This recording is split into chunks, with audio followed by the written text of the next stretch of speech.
We live and direct now, right? Yeah. About to just share up.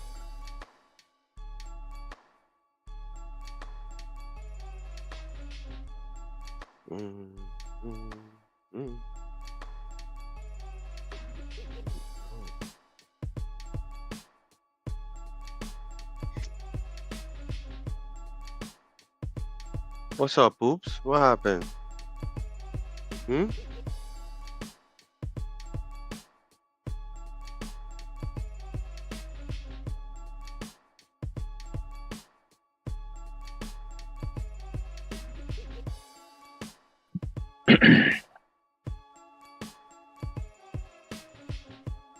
Yeah, man. All right. So, pleasant good afternoon, Facebook. You already know.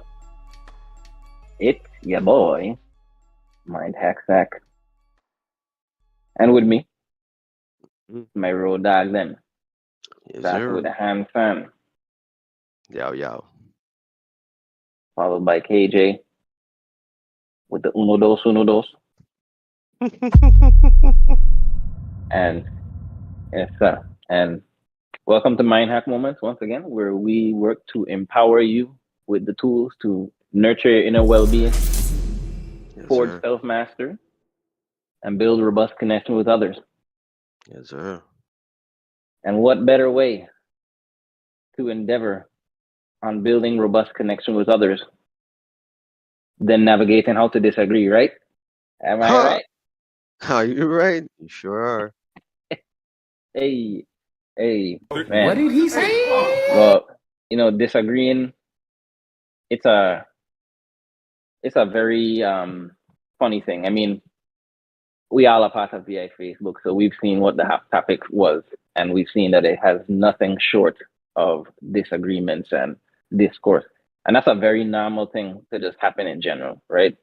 Like we as humans, and so we definitely crave like alignment and natural unity, and so like when I just think about the onset of like social media or even the internet in general, like everything is in your face and every conversation is readily available at any time, and you can just see all sorts of opinions about different things, and it could be a lot to deal with. Right?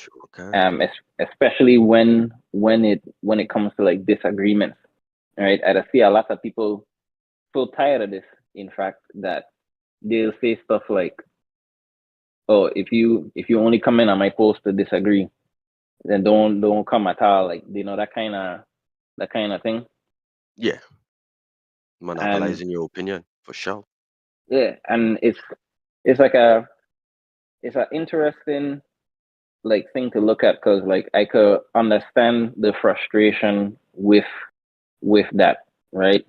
But it also, like you alluded to, really blocks out not only the opportunity for additional diverse perspectives to be added, but like it'll just discourage communication, your ideas around communication. Like agreeing in general, while it's something we crave, it tends to be less motivating than disagreeing. Like what I mean by that is like if me and you agree on something and I say something on a post, the most that I might do is heart it.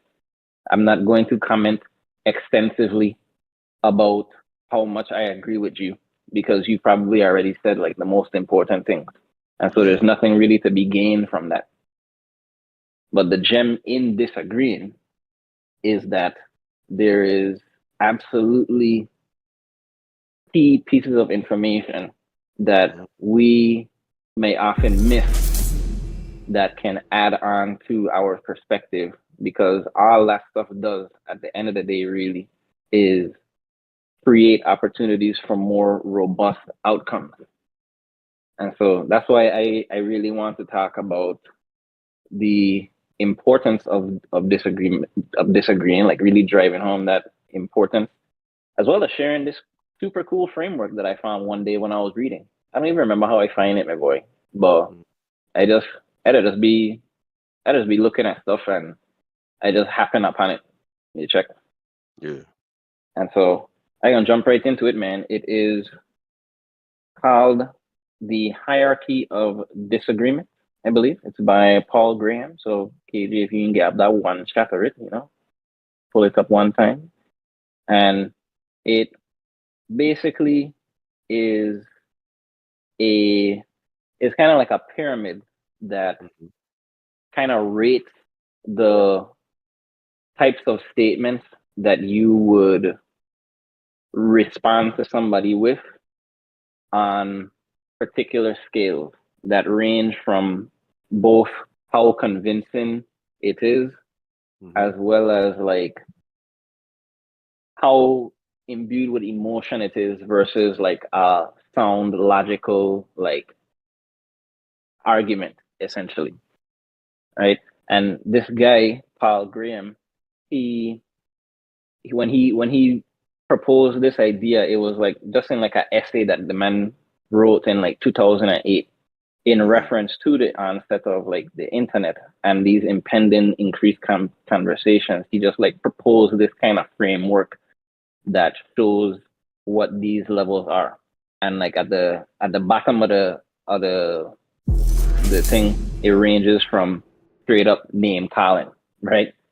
How much time do we just see So something wait, where, yeah, the, good. these is like fallacies then.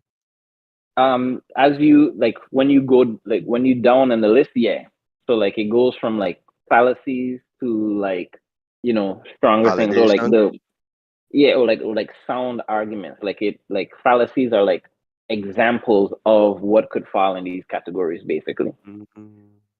So So wait, before you yeah, continue to elaborate on this pyramid, um, I want you to explain to me or give me your definition of the most reasonable way for someone to correctly disagree.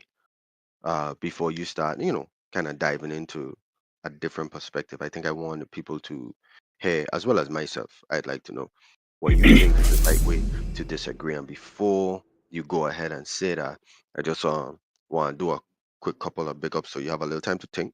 I mean, I want to yeah, big up John Wicks in the chat, Ralda joining us. I don't know if it's first time, but it's first time I seen him. I mean, Ralda, we went to school with him. Big ups to Ralda, I mean, big dad. And just want to shout out everybody, and of course, um, Mr. Saki inside the place to be always supporting. You know what I'm saying, so we always appreciate that. But yeah, Gan, tell me your verbiage of what you think the right way to disagree is, and then jump right into your explanation of what you're about to do. yeah. The so what I find or figured is the right way to disagree is to actually speak to what the person's premise is and directly speak to why either the premise or the claim is incorrect, or why that premise might not be fully accurate or representative of what they are trying to claim. That's how I look at ultimately the proper way to disagree. And quickly, Nigencia asks, um, I know we're just getting started, but can you talk about the difference between a disagreement and an argument? Yeah. So a disagreement, I might say, is like two people discussing a particular subject with contrasting opinions or perspectives. Hmm. And an argument can be like the same thing, but it differs Yeah. in its style, right? An argument absolutely has a lot of unhealthy and negative emotional implications directly applied. And some of them is going to be things that we can see in that same pyramid, right? Because if me and you talking about something and we're not seeing eye to eye, the disagreements is us talking about each other's like positions and attempting to construct either counter arguments as to why it's not right or inaccurate or misrepresentative or what have you. Mm-hmm. An argument would be the introduction of other elements that are symptomatic of those emotional impacts, such as yelling, name calling, like, man, what you don't even know what you're talking about, man. You's a stupid mother skunk. No, no, no, no, Right? no. Let me do that part for you. Your Sorry, dumb mother sorry, skun sorry, don't know sorry. what the fuck you talking about. Oh, your Yeah. stupid mother skun. Your retarded mother skun don't know what you talking about. Kiata your All mother of that. skun, my boy. Alright, no, you could go ahead. Those are just a few Uh, examples. Your boy is yeah. skilled in cussing, so yeah. So yeah, those are definitely like some like the key differences between like a disagreement and an argument. You Mhm. check. Yeah. So yeah, when it comes to the pyramid, when we look at the bottom of the pyramid, the bottom of the hierarchy, it has the name calling thing, which is Mhm. among some of the most, I guess, efficient ways that you can insult somebody, right? Especially if you are Definitely. emotionally charged up, right? Sometimes you don't There, have to be emotionally charged up. yeah, you could just You could just have you could even emotions. just be acutely pissed, or you want to just derail a man in his presentation of something, right? All that there is definitely like pieces of that, but it Yeah. contributes absolutely nothing to the premise of what is being talked about, right? It does nothing toward the substance of the argument by which that person is responding to, and that's why it's at the absolute bottom of that hierarchy, right? Mm-hmm. We then follow up with ad hominems, which is really, when I think about ad hominems, I think it could also include name calling, to be honest, but it also involves other more sophisticated attacks on the Mm-hmm. person's like character or um, trying to like dismiss maybe their like a sense of authority that they might have on the subject, Yeah. right? Those are like different parts of like the name calling, right? Mm-hmm. Even in like the example they have, oh well, of course he'd say something like that. He's a senator, right? Calling into question that like because he is this entity, that's why he would like say that. But it again That's right. is at the bottom because it has Mm-hmm. absolutely no convincing power. It has nothing to do with the substance of the argument that is being made. So it's safe to say the bottom half of this pyramid is all about manipulation. Man, yes, it All can right. absolutely it can absolutely contain that for sure. Mm-hmm. Absolutely.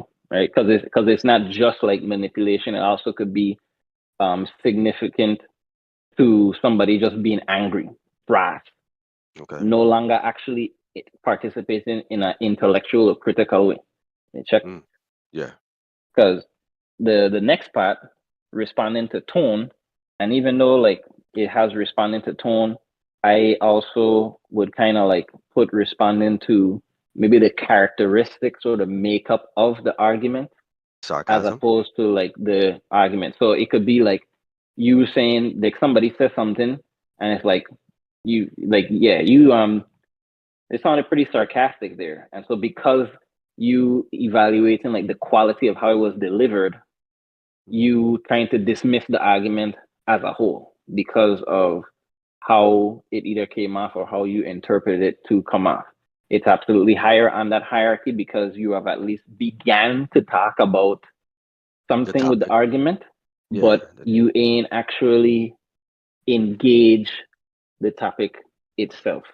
Mm-hmm. I Where that, think. yeah, Go ahead. I Finish your was comment. saying where that begins is at the halfway point of that pyramid, and then you could say what you were going to say because this one is actually kind of like the easiest to understand, which is the contradiction, and that's basically offering just a contrasting statement to the other thing. It's kind of like the pivot point, right? Mhm. It's like I make a claim, like, hey, that tree over there looking a little green, and you Mhm. just say, no, it's not. That's the contradiction. You just simply oppose the point, and you began engaging with that argument or discussion or premise, right? But Yeah. like what separates it from that's what separates it from the bottom half. But what Mhm. also separates it from the top half that we're gonna cover is that there's no like added substance and direct tailoring to a point. What you were gonna say Mhm. though? No, I was just going to say that in the comments right now there's uh you know a great viewer right now in here, and she said Rosina, she was kind of like drawing off of what you were saying from before with the difference between argument and disagreement. And she was saying in a disagreement, there is an understanding that both parties have a valid perspective, whereas in an argument, one person is trying to discredit. And I think that's where we are seeing that like relatedness in this pyramid where one person is trying to discredit the other's opinion, not necessarily negative or toxic, they're just different, but not bad at all. It's kind of like that ending part where she's saying not bad at all or not necessarily negative or toxic is where the pyramid kind of shows you like, yo, these are lower vibrational ways of disagreeing. These are higher vibrational ways of disagreeing. And then, of course, I want to take a quick minute now that we had the 15-minute break to shout out some people inside the chat. We get my boy Yes, sir. Malachi, Aliyah come true. We have Dara Cooper who don't know I voice in backwards, so she don't know what time it is when it comes to your boy. You know what I'm saying? And then, of course, we get a big bad Billy Goat, Sean Williams in the chat to be. We just want to say welcome, and we get our favorite fan, Deshaun Webb. And I gotta hit Yes, Deshaun Webb sir. up on a separate tip, and a personal tip, and kind of do a little bit of business with him because he forward a little bit of your boy business. So I guess some things for you. So just letting you know, I gotta hit you up, bro. So try remind me to link with you after this. But yeah, and then that's about it. But we were at a part of the Continue. pyramid. We are going to continue with that part. However, there was a question that just came in from Danielle Joseph. Can you offer an Yes, opposing sir, argument Daniel. without discrediting the person's stance? I believe so. Cause, like even as we continue to go into like those other aspects of the pyramid where the highest quality forms of disagreement lives, there's definitely ways that you can do that, right? And like I had mentioned in like Alia, or kind of alluded to at least, when we enter in like disagreements and like you ultimately trying to like approach a disagreement, you either trying to prove the person wrong, showcase why something is like incomplete or not as accurate as this can that this is, or representative of the thing that they're talking about. Those are basically the terms I'm using to describe when what you're talking about might be objective or subjective, right? Because if something is like objective, it's very clearly provable, right? It's like either true or false. You check, and if what you have been able to successfully prove is true, that you verified, then that would kind of discredit, or we would discredit what somebody else is saying because they determined that it is false. Hmm. On the other hand, right, when we move into subjectivity, it can be more complex because it naturally varies. But what remains the same is that even though we might have like varying opinions, Hmm. everybody's opinions are constructed based off of how they're applying what they believe to be true. And so, what this means is that if we are able to engage with the things that are informing their opinion, we can then determine if that is accurate, or if it's just factual, true or false, or how accurate is this? How well were we able to understand and apply this thing that you're getting your stuff from?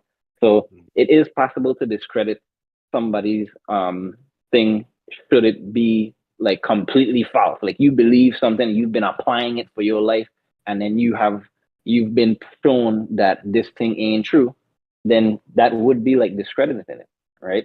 But then you can also, again, with that introduction of how accurate something is, that's also what leaves the pieces for restoration and correction to come in. Yeah. Thank you very much for that question.